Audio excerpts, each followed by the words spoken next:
नमस्कार, मैं सुहाना आपके साथ और आप देख रहे हैं द न्यूज पोस्ट। वक्त तो चले खबरों में तेजी से अपडेट करने का, लेकिन इससे पहले अगर नहीं किया है आपने द न्यूज पोस्ट को सब्सक्राइब तो सबसे पहले चैनल को सब्सक्राइब करें, बेल आइकन पर क्लिक करना ना भूलें क्योंकि इससे मिलती रहेगी आपको तमाम अपडेट। तो चलिए बिना वक्त जाया किए शुरू करते हैं आज की बुलेटिन। मुख्यमंत्री मैया सम्मान योजना को लेकर कैबिनेट की बैठक में बड़े निर्णय लिए गए। मैया योजना को लेकर अब आधार कार्ड की बाध्यता मार्च तक खत्म कर दी गई है, जिससे साफ हो गया है कि अब बिना आधार लिंक के मार्च तक सभी को पैसा खाते में भेजा जाएगा। बता दें कि इससे पहले दिसंबर 2024 तक बिना आधार लिंक वाले पैसा भेजने की घोषणा सरकार ने की थी, लेकिन इसमें कैबिनेट से संशोधन करते हुए मार्च 2025 तक छूट दी गई है। अब जो बचे हुए लाभुक हैं उन्हें पैसे भेज दिए जाएंगे। झारखंड सरकार की कैबिनेट बैठक खत्म हो गई है। इस बैठक की अध्यक्षता सीएम हेमंत सोरेन ने की। इसमें 16 प्रस्ताव पारित किए गए। बैठक के बाद कई विभागों के अधिकारी मौजूद रहे। कैबिनेट की बैठक में झारखंड सूक्ष्म लघु एवं मध्यम उद्योग विधेयक 2025 भी शामिल है। कैबिनेट सचिव वंदना डारेल ने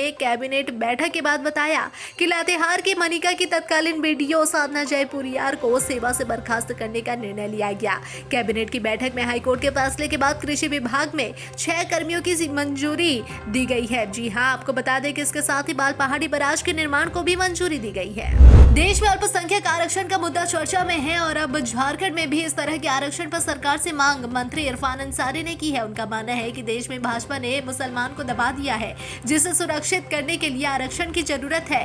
मंत्री इरफान अंसारी ने भाजपा निशाना साधते हुए कहा कि जब से देश में भाजपा की सरकार बनी है तब से अल्पसंख्यक समुदाय के लोगों के साथ ज्यादती, जुल्म और सौतेला व्यवहार किया जा रहा है। जब झारखंड की सरकार थी तब किसी समुदाय के साथ सरकार ने सौतेला व्यवहार नहीं किया था। मंत्री ने कहा कि देश के जिस राज्य में भाजपा की सरकार है वहां मुसलमान को दबाया जा रहा है, उनके घर पर बुलडोजर चलाया जा रहा है। ये लोग जुल्म के सभी हदों को पार कर रहे हैं। मंत्री का कहना है कि मुसलमान को भी आरक्षण का लाभ मिलना चाहिए, जिससे वे भी अपने भविष्य को बेहतर कर सके, उनकी जिंदगी बेहतर हो, सभी रोजगार में उनकी भी सहभागिता हो। मुस्लिम आरक्षण के पक्षधर है जिससे मुसलमानों को आगे बढ़ाया जा सकता है। देश में आज सबसे दबा कुचला तबका मुसलमान बन गया है। झारखंड विधानसभा में चल रहे बजट सत्र के 18वें दिन निजी स्कूलों की मनमानी का मुद्दा उठा। भाजपा विधायक सत्येंद्र नाथ तिवारी ने निजी स्कूलों की मनमानी का मुद्दा उठाया। सरकार से सवाल पूछा कि स्कूलों की मनमानी कैसे रोकेगी सरकार। क्या आज सरकार निजी स्कूलों की निगरानी के लिए कमेटी बनाएगी? जब उनका मन करता है स्कूल फीस बढ़ा देते हैं, यूनिफॉर्म बदल देते हैं और फिर अभिभावकों से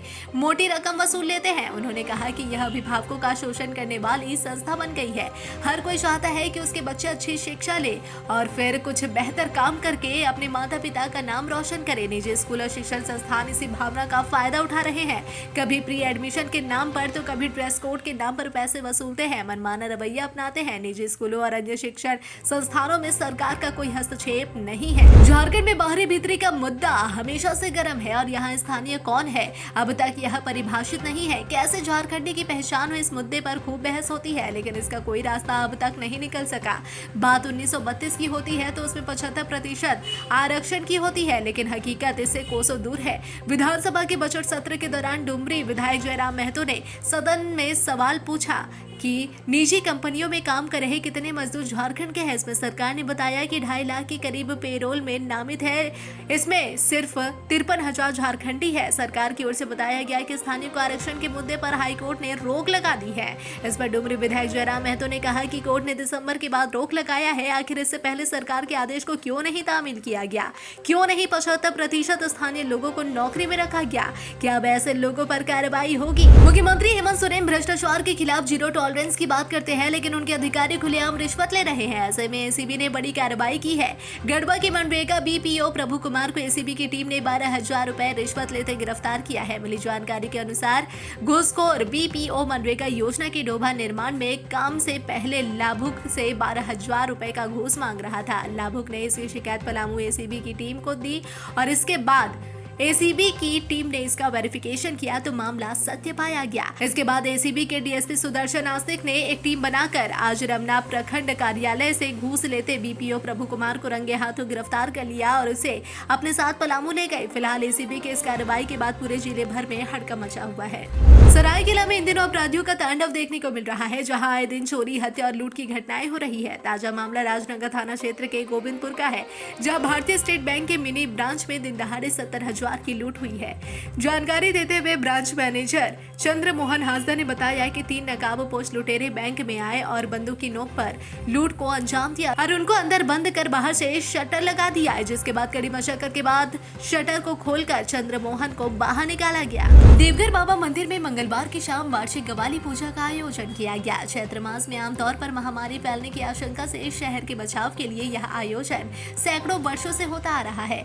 इस अवसर पर बाबा मंदिर परिसर में बड़ा सा हवन की वेदी तैयार कर धूप और धमुना की आहुति दी जाती है और बाबा वैद्यनाथ से नगर कल्याण की याचना की जाती है। नगर को मंत्रोच्चारण के साथ बांधा जाता है। मां भगवती की कृपा हमेशा देवघर वासियों पर बना रहे, इसके लिए बाबा मंदिर में विशेष पूजा का आयोजन आज किया जाता है। रांची जिला दंडाधिकारी सह उपायुक्त मंजुनाथ भजंत्री ने पदाधिकारियों के साथ ऑनलाइन बैठक की। इस ऑनलाइन बैठक में उपायुक्त ने कहा कि मैया सम्मान योजना के तहत लाभुकों को मिलने वाली सम्मान राशि से महिलाओं के स्वावलंबन के लिए रांची जिला में कार्य किए जाएंगे। इसके लिए जिला प्रशासन द्वारा आने वाले समय में सार्थक प्रयास किए जाएंगे। उपायुक्त ने महिलाओं को स्वावलंबी बनाने के लिए जिला पशुपालन पदाधिकारी व जिला गव्य विकास पदाधिकारी को आवश्यक निर्देश देते हुए कहा कि लाभुकों के लिए मुर्गी पालन, अंडा व डेयरी उत्पादन कैसे लाभकारी हो सकते हैं, इसके लिए कार्य योजना बनाई जाए। भाजपा के प्रदेश प्रवक्ता प्रतुल शाहदेव ने झारखंड मुक्ति मोर्चा की प्रेस वार्ता पर पलटवार करते हुए कहा कि झारखंड मुक्ति मोर्चा परिसीमन और मणिपुर के मुद्दे पर जनता को दिग्भ्रमित न करे। राष्ट्रीय स्वयंसेवक संघ एक राष्ट्रवादी संगठन है जिसने राष्ट्र और सनातन के हित में सदैव कार्य किया है। झारखंड मुक्ति मोर्चा खींच और हताशा के कारण संघ के बयानों को गलत तरीके से पेश कर रही है। जिस झामुमो के कार्यकाल में झारखंड के अंतर्राष्ट्रीय स्तर पर भ्रष्टाचार के मुद्दे पर बदनामी हुई, वह एक राष्ट्रवादी संगठन पर टिप्पणी करे, यह शोभनीय नहीं। गुप्त सूचना के आधार पर ग्राम केरकी खुर्द चिरैया टांड स्थित एक लाल बिहारी पे स्वर्गीय खेदू सिंह के घर पर छापेमारी की गई, जिसमें उनके घर से विभिन्न कंपनियों का लेबल लगा हुआ छोटी बड़ी बोतलों से भारी मात्रा में अवैध देशी एवं विदेशी शराब बरामद हुआ है। जी हां, खाली बोतल, लेबल, स्टिकर एवं ढक्कन भी बरामद किया गया। बरामद के बाद इस व्यवसाय में संलिप्त यहां उपस्थित लाल बिहारी, जिसकी उम्र 58 वर्ष है, जी हां, उन्हें गिरफ्तार कर लिया गया है और उनके साथ कुछ साथियों को भी। गिरफ्तार लाल बिहारी से कड़ाई से पूछने पर उनके द्वारा बताया गया कि इस व्यवसाय में मैं और बिहारी प्रसाद दोनों ही बराबर के पार्टनर है। यहाँ तैयार किया गया शराब की बोतल फुटिया मोड़ चारे स्थित बिहारी प्रसाद की दुकान में बिक्री की जाती है, जहाँ पर छापेमारी पश्चात भारी मात्रा में अवैध देशी एवं विदेशी शराब भरा बोतल बरामद किया गया। बोकारो जिले के बेरमो अनुमंडल क्षेत्र में इन दिनों अवैध कोयले का खेल बदस्तूर जारी है। इसका ताजा मामला जिले के तेनुघाट ओपी क्षेत्र अंतर्गत उलगड़ा पंचायत स्थित जोड़ा महुआ के समीप का है, जहाँ मंगलवार को ग्रामीणों के द्वारा अवैध कोयला लदा हुआ एक ट्रक को पकड़ लिया गया। ग्रामीणों के द्वारा ट्रक पकड़े जाने की सूचना पर अवैध धंधेबाजों के सपोर्टर्स उक्त स्थल पर पहुंचकर जमकर हंगामा करने लगे। फिर क्या, ट्रक चालक को भी मौका मिल गया और वह ट्रक को लेकर वहां से निकल गया। जब ग्रामीणों ने भी पीछा करते हुए तेनुघाट दामोदर नदी पुल के समीप फिर से एक बार ट्रक को पकड़ लिया और अवैध धंधेबाजों के खिलाफ कार्रवाई करने की मांग करने लगे। राजधानी रांची में एएसआई और एएसआई स्तर के 11 पुलिस अधिकारियों का तबादला किया गया है। इससे संबंधित अधिसूचना डीआईजी सहराची एसएसपी ने जारी कर दिया है। जारी अधिसूचना के मुताबिक बमशंकर यादव कांके थाना के एसआई बने हैं तो उमाशंकर चौधरी को रातू थाना के एसआई बनाया गया है। साहिबगंज जिले के तेज तर्रार पुलिस अधीक्षक अमित सिंह ने गंगा नदी के रास्ते विदेशी शराब की तस्करी करने वाले गिरोह पर बड़ी कार्रवाई की है, जो है एसपी के निर्देश पर राजमहल अनुमंडल पुलिस पदाधिकारी मलेश कुमार त्रिपाठी के नेतृत्व में छापेमारी दल का गठन कर त्वरित कार्रवाई करते हुए गंगा नदी के रास्ते आने वाले कई दिया राह क्षेत्र में पेट्रोलिंग एवं सर्च करते हुए रामपुर बलुआ टोली गांव के किनारे क्षेत्र में छापेमारी भारी मात्रा में अवैध विदेशी शराब को जब्त किया गया। संथाल परगना के आईजी जी क्रांति कुमार एक दिवसीय दौरे पर साहिबगंज पहुंचे। साहिबगंज पहुंचते ही जैप-9 के प्रभारी कमांडेंट अमित कुमार सिंह ने बुके देकर आईजी जी क्रांति कुमार का स्वागत किया। इस दौरान आईजी जी क्रांति कुमार ने जैप-9 परिसर का निरीक्षण करते हुए प्रभारी कमांडेंट को कई तरह के दिशा निर्देश दिए। आईजी ने कहा कि जैप-9 के निरीक्षण के क्रम में किसी भी तरह की कोई खामियां सामने नहीं आई हैं। वहीं पुलिस जवानों की 1-2 समस्या सामने आई है, जिसके निराकरण को लेकर प्रभारी कमांडेंट को कई दिशा निर्देश भी दे दिए गए हैं। उन्होंने बताया कि वे सदर अनुमंडल पुलिस पदाधिकारी के कार्यकाल का भी निरीक्षण किए और वहां की विधि व्यवस्था का भी जायजा लिया। रांची के नामकुम थाना क्षेत्र में सड़क हादसा हो गया है। यहाँ के रायसा मोड़ के पास एक तेज रफ्तार वाहन ने सड़क पर खड़े ट्रक में पीछे से टक्कर मार दी। टक्कर इतनी जोरदार थी कि एक व्यक्ति की घटनास्थल पर ही मौत हो गई। वहीं हादसे में घायल 4 लोगों का इलाज अस्पताल में चल रहा है। जमशेदपुर के परसुडे स्थित अंचल कार्यालय में भारी लापरवाही की तस्वीर सामने आई है, जिसे देखकर आप भी दंग रह जाएंगे। जहां सरकार ने जो साइकिल स्कूल के बच्चों में वितरण करने के लिए भेजा था, उस साइकिल को अंचल कार्यालय में कबाड़ बना दिया जा रहा है। नए साइकिल के पार्ट्स अब बेकार हो रहे हैं, क्योंकि धीरे धीरे सभी साइकिल के पार्ट्स में जंग लगना शुरू हो गया है। यही हाल रहा तो जिन बच्चों को देने के लिए भेजा गया था, उनसे पहुंचने से पहले ही ये कचरा में चला जाएगा। रांची टाटा रोड पर मंगलवार की सुबह एक भीषण सड़क दुर्घटना हो गई। रांची से टाटा की ओर जा रही स्कॉर्पियो ने खड़ी ट्रक को पीछे से टक्कर मार दिया, जिससे स्कॉर्पियो पूरी तरह से क्षतिग्रस्त हो गई। इस हादसे में चालक की स्टीयरिंग में फंसकर मौत हो गई, जबकि सामने बैठा युवक गंभीर रूप से घायल हो गया। वहीं अन्य 4 सवार बाल-बाल बच गए। जी हां, पुलिस ने घायल को इलाज के लिए रिम्स भिजवा दिया, जबकि शव और दुर्घटनाग्रस्त वाहन को जब्त कर थाने ले आई है। मृतक के शव को पंचनामा कर पोस्टमार्टम के लिए भिजवा दिया गया है।